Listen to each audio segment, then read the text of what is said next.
E aí, mão na massa? Vamos agora falar sobre classes, modelagem de classes. Uma vez que você já entendeu o escopo do sistema e as funcionalidades principais dele através do diagrama de caso de uso, é hora de você tentar fazer uma transição do problema para a definição de uma solução. Como é que você vai implementá-la? Tá? Os diagramas de classes, eles possuem vários propósitos, certo? Ele tem uma parte onde você modela as classes do domínio, o domínio do problema nesse caso, ou seja, as classes que você vai estar identificando são aquelas correspondentes ao problema que você está trabalhando.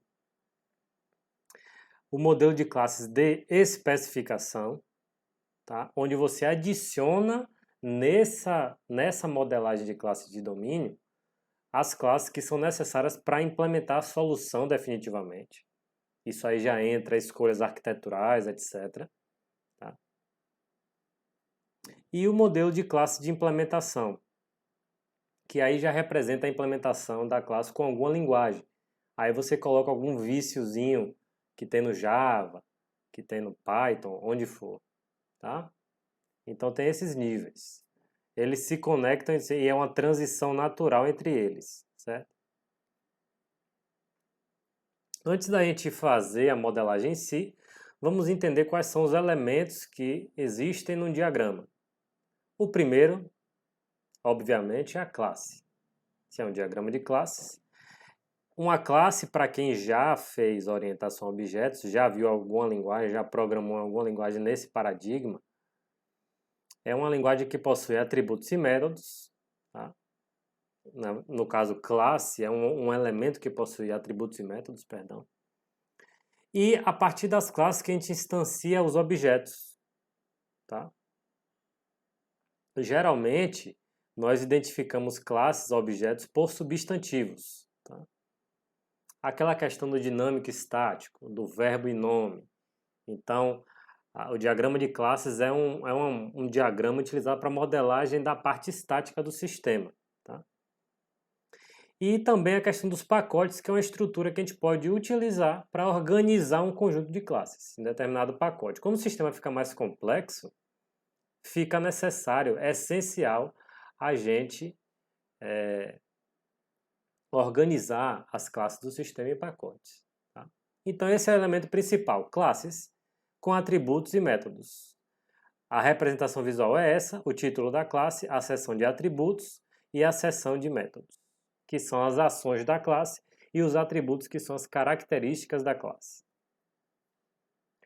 Tanto atributos quanto métodos, eles podem ser públicos, protegidos ou privados. Isso significa que público, protegido e privado se refere à visibilidade de um determinado atributo e método perante outras classes e outros pacotes, outros sistemas. Se ele é privado, aquele atributo e método só é visível dentro da mesma classe. Se ele é protegido, os atributos e métodos só são visíveis dentro das classes do mesmo pacote, se você organizou em pacotes. Se você não organizou, são visíveis por todas as classes do sistema, fatalmente. Público são aqueles métodos e atributos visíveis para todos, tanto do sistema, fora do sistema, todas as classes que quiserem acessar, tá? As classes elas precisam se interligar. Essa é a base da UML, é a base da modelagem. Elementos que se conectam entre si. Pensando um pouco a arquitetura de software, são os componentes e conectores que são mencionados nas teorias de arquitetura de software. Tá? Ou seja, uma classe pessoa vai se associar com a classe empresa. É uma forma de vincular uma classe à outra, para você mostrar que existe uma relação entre elas. A gente pode tornar essa relação mais específica. De que forma?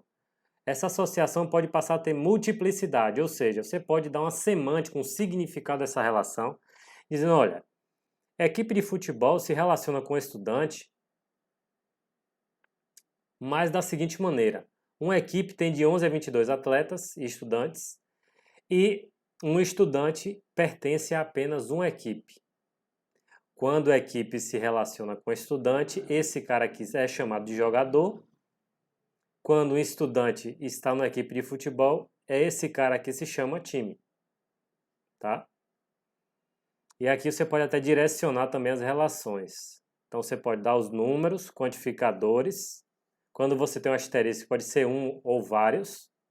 Em números, né? Isso aí não tem limitação. Ou de 0 a 8 você também está limitando.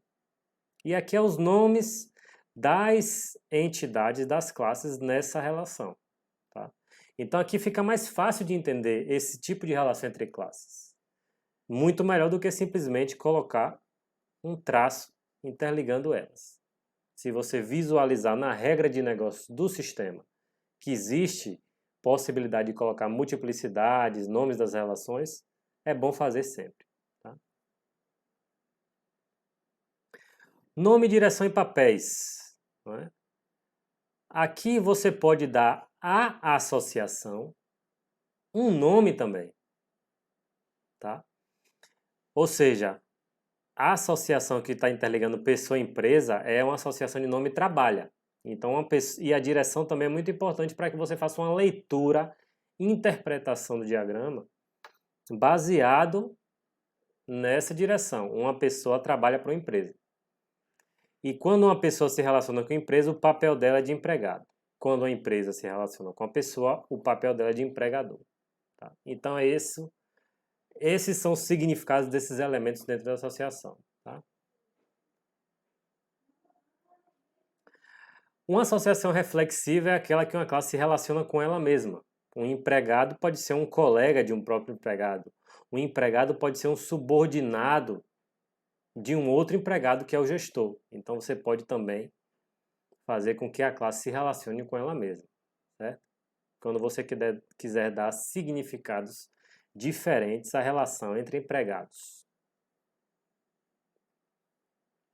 Classes associativas, que nem todas as ferramentas de UML suportam, são classes que derivam de uma relação, ou seja, a relação entre empresa e pessoa necessitou de uma classe chamada emprego, onde eu vou ter atributos e métodos a partir dela. Mas é possível a gente ter classes associativas dentro do diagrama UML. O padrão prevê isso. Tá? Um funcionário se relacionando com seu automóvel, dentro de uma oficina, por exemplo, é uma classe derivada disso, é o conserto, que é o fruto da relação entre funcionário e automóvel. Tá?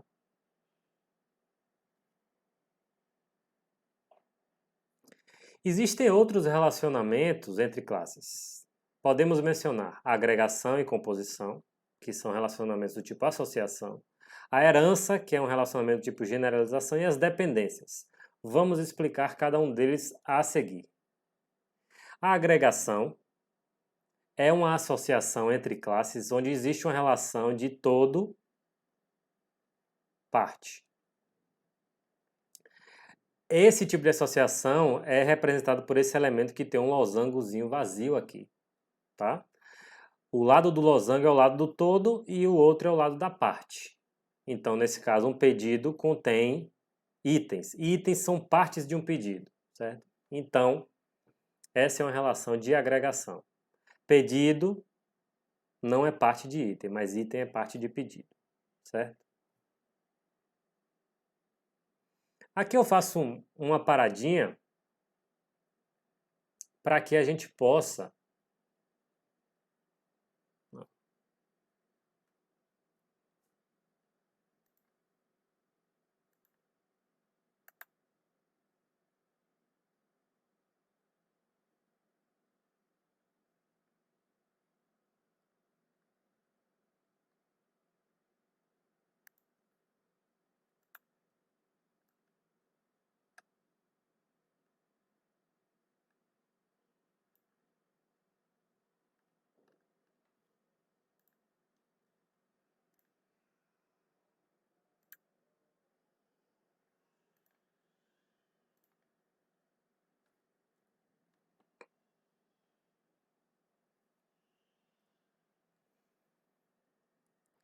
O segundo tipo de associação é a composição. Ela é uma agregação também, só que é mais forte. Aqui a gente tem o todo e aqui a gente tem a parte. Ela é mais forte por quê? Porque a parte não existiria na sua modelagem se o todo não existisse, certo? Então por isso que é um losango preenchido, utilizado para caracterizar a composição, certo? Ou seja, não existiria teclado se não houvesse notebook, né? Todo parte, mas esse cara não existiria se esse não existisse. Não existiria escritório se não houvesse empresa. Não existiria. Aqui a gente pode até criar uma relação de composição entre reflexiva, né? Por exemplo, um departamento não existiria se outros departamentos não existissem, tá? Caso essa relação seja estabelecida. Então, para eu ter uma relação entre departamentos, o departamento principal deve obrigatoriamente existir, certo? Então, esse é o significado da composição. A herança, para quem já programa em linguagens orientadas a objetos, é mais simples, né? Ela define que uma classe pai ou superclasse vai fornecer, vai fazer com que as classes filhas herdem todas as características delas, tá? Ou seja, um veículo, os veículos aéreos vão herdar todas as características comuns de veículo. Os veículos terrestres também, mas cada um tem suas especificidades. Então a gente acaba especializando essas classes filhas a partir da reutilização das características da classe pai, certo? Características e comportamentos.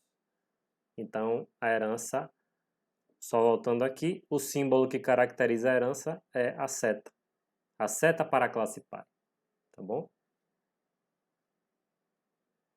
Uma relação de dependência, essa eu acho que talvez seja a mais complicada de entender. Mas o que é que ela significa? Representa a alteração de um objeto, representa que a alteração de um objeto pode afetar o outro objeto, o objeto dependente no caso. Ou seja, uma alteração nesse objeto pode afetar o objeto de cá. Então, esse é o objeto independente e esse é o objeto dependente, certo? Essa é a relação de dependência. Eu vou dar um exemplo um pouco mais detalhado da relação de dependência, até com um pouquinho de códigozinho, tá?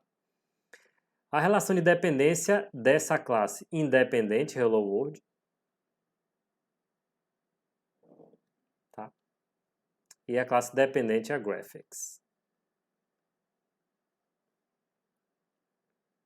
Perceba que em Hello World a gente tem um método chamado Paint. Paint utiliza como parâmetro no seu método um objeto da classe Graphics. Perceba que eu estou chamando um método de Graphics aqui. Isso significa que dentro dessa classe eu estou modificando a classe de cá, certo? Então é uma relação de dependência entre as duas classes. Toda vez que eu receber uma classe como parâmetro, como atributo dessa minha classe, e eu for modificá-la, eu estou criando uma relação de dependência entre as duas. Então, para isso que serve essa seta pontilhada, tá? Tracejada no caso. Tá. Mas por onde a gente vai começar? Né? A gente sabe que tem esses elementos, as classes, aí a gente tem as associações de agregação e composição, a gente tem a herança, a gente tem a dependência. A gente também sabe que as relações elas podem ter a multiplicidade e podem ser nomeadas, tanto o nome da associação quanto os papéis. Mas e aí? Por onde eu começo? Né?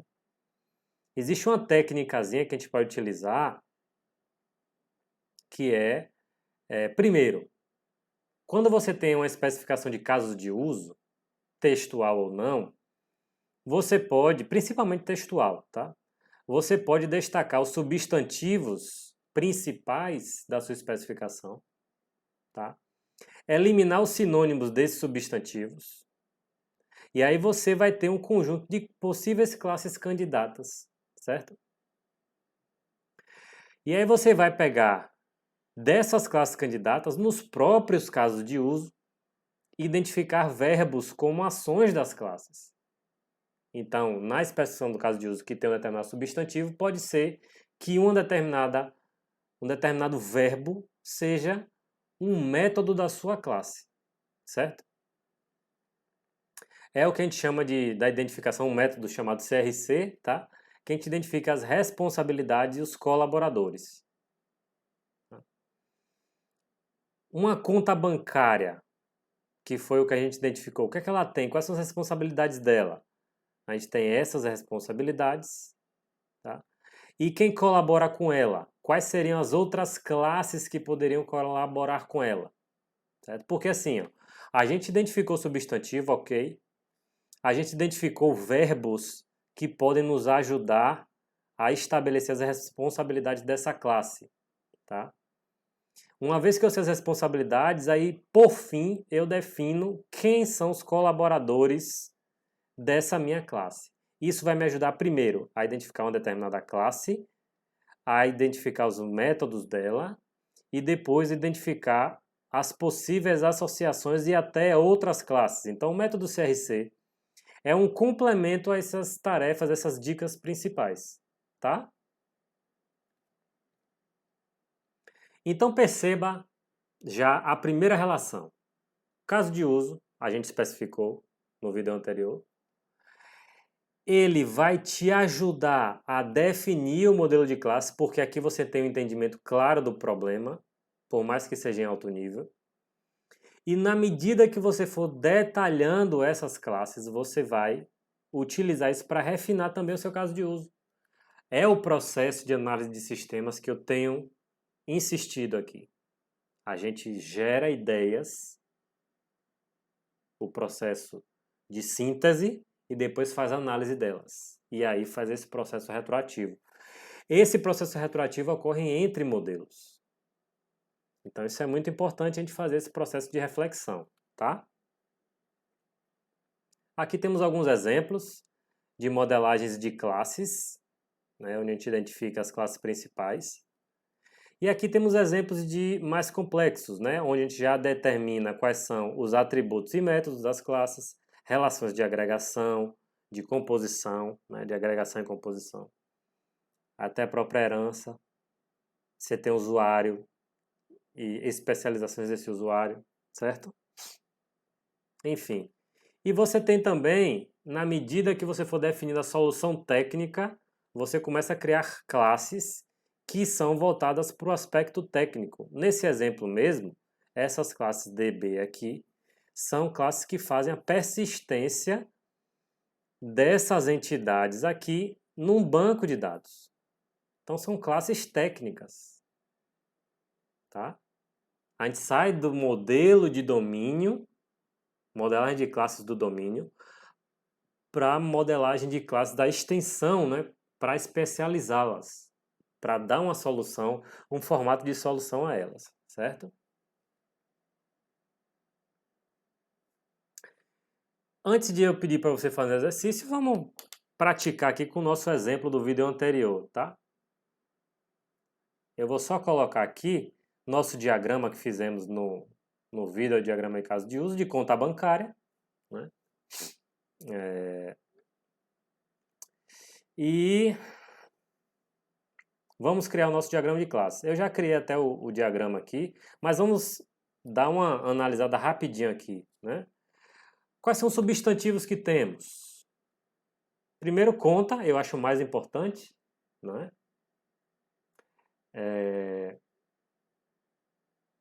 Aqui a gente tem dinheiro. Dinheiro seria algo que pode ser uma entidade de sistema? Talvez não. A gente tem um boleto bancário. Pode ser que o boleto seja uma classe no sistema. A gente tem avaliar a conta do cliente também não. O próprio cliente, os dados do cliente, os dados do funcionário. A promoção, o que é que significa promoção? eu acho que são bons candidatos para o nosso diagrama de classes, tá? Vou aqui para o diagrama de classes. Então já identificamos, ó. Primeira coisa, conta bancária. Nosso primeiro elemento. Tá? Identifiquei o cliente. O cliente tem uma conta bancária, né?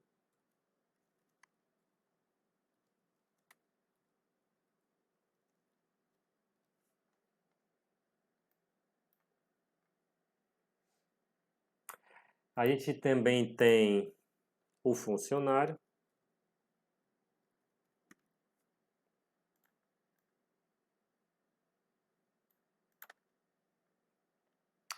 A gente também tem o que eu chamei de boleto bancário, né?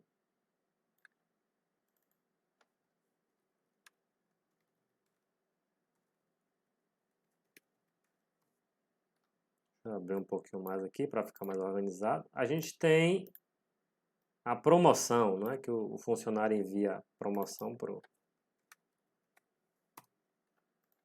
Certo? Primeira coisa, geralmente a gente estabelece relações um pouco mais genéricas e aí a gente vai melhorando, tá? Eu sei que o cliente... Deixa eu voltar aqui. Eu sei que o cliente ele tem relação com conta bancária, ele possui uma conta bancária.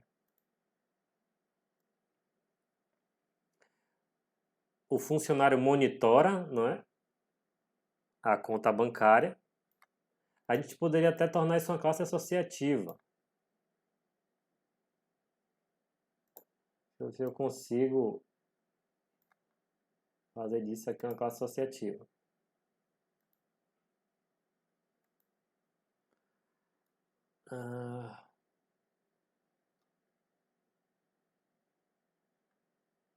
Aqui tem um elemento de classe associativa, tá?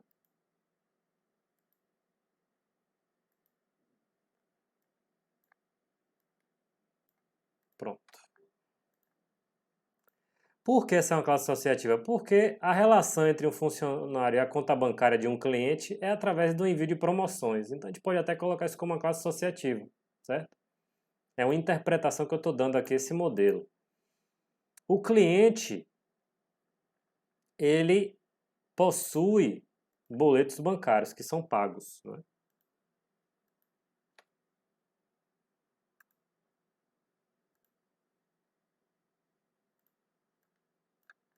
Tá? Então vamos lá. Uma primeira reflexão que a gente pode fazer, por exemplo, é que conta bancária ela pode ser corrente ou poupança, né? Então, o cliente ele tem relação com conta bancária, mas ela pode ser também dois tipos diferentes. Foi uma coisa que a gente não colocou no diagrama em caso de uso, né? Conta corrente.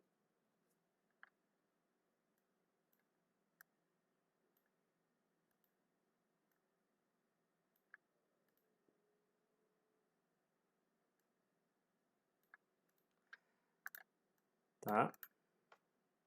E uma outra classe seria a conta poupança.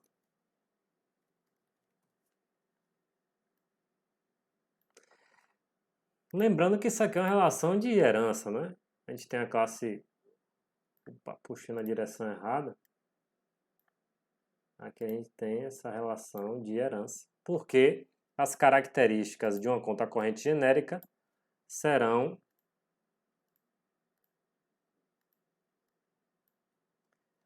herdadas entre essas classes, tá? Aí aqui a gente pode colocar os atributos e métodos, certo? Deixa eu ver aqui como é que eu posso abrir a especificação dessa classe.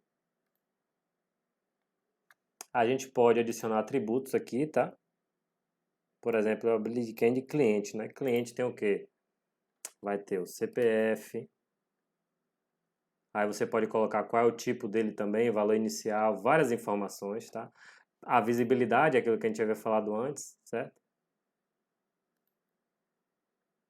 Várias coisas, eu vou deixar aqui bem genérico mesmo. Tem CPF, tem um nome, por aí vai.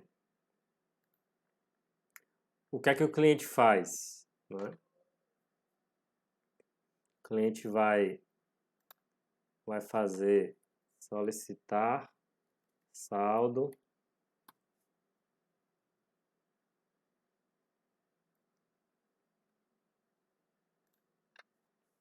sacar e por aí vai. A gente pode colocar os parâmetros, um monte de coisa, tá? Enfim, e aí a gente vai sair detalhando essas classes até para a gente entender melhor o funcionamento delas, não é? E aí a gente vai obtendo uma ideia um pouco melhor do modelo de classes. Uma outra coisa também que a gente começa a fazer depois que a gente faz essa rodada inicial de modelagem do diagrama de classes a nível de domínio é começar a pensar, olha, nossa arquitetura é como? Vamos supor que você está adotando um padrão arquitetural bem comum, o Model View Controller, por exemplo. A gente sabe que quando o cara for solicitar um saldo, né,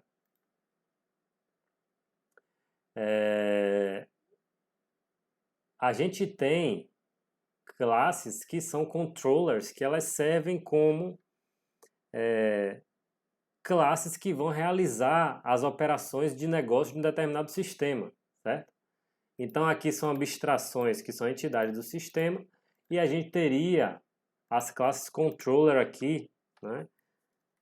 Conta bancária controller, que o cliente ao solicitar, ele não ia interagir com essas classes, especificamente as classes de entidade. Ele ia interagir com as classes de controller, por exemplo. Então, aí ficaria dessa forma. E as classes de controller, essas sim,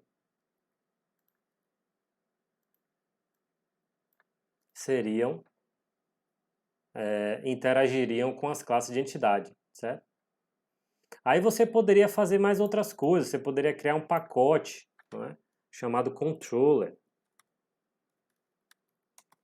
onde você pode colocar as suas classes de controller aqui dentro, tá? Aqui são as classes de modelo, certo? Então você poderia abrir um pacote aqui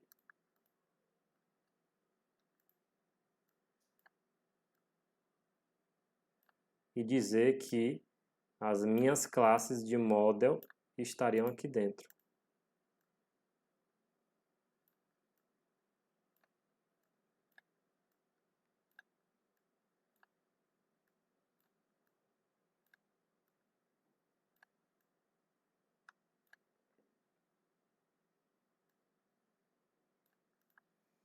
Certo? Tá bem feio esse diagrama aqui, mas eu só quero mostrar para vocês como é que o diagrama ele começa a evoluir. Então, eu parti de uma vez que eu relativamente entendi o modelo de domínio, eu estou agora dando a solução e estou começando a organizar como é que minhas classes seriam implementadas. O sistema está crescendo, a gente precisa organizar. Então, os pacotes são utilizados justamente para isso, né? Deixa eu até renomear o pacote, eu chamaria de model. Dentro do pacote teria subpacotes também. A gente poderia colocar pacotes que armazenariam modelos referentes ao cliente, classes de modelo referentes à conta bancária, funcionário, por aí vai, tá? Então, aqui também, na própria ferramenta, você pode dizer o nome da relação, você pode dar um nome, você pode dar multiplicidade, certo? Então, a ferramenta bem completa vai te prover esse nível de detalhamento e assim você vai evoluindo o modelo do seu sistema, tá ok? Então, voltando ao slide, eu gostaria que você fizesse isso para o seu último projeto, né? Ou então do diagrama de caso de uso que você fez, que você detalhasse o diagrama de classes para entender melhor como é que o sistema vai ser desenvolvido, certo? Então, por essa aula é só, a gente se vê no próximo slide.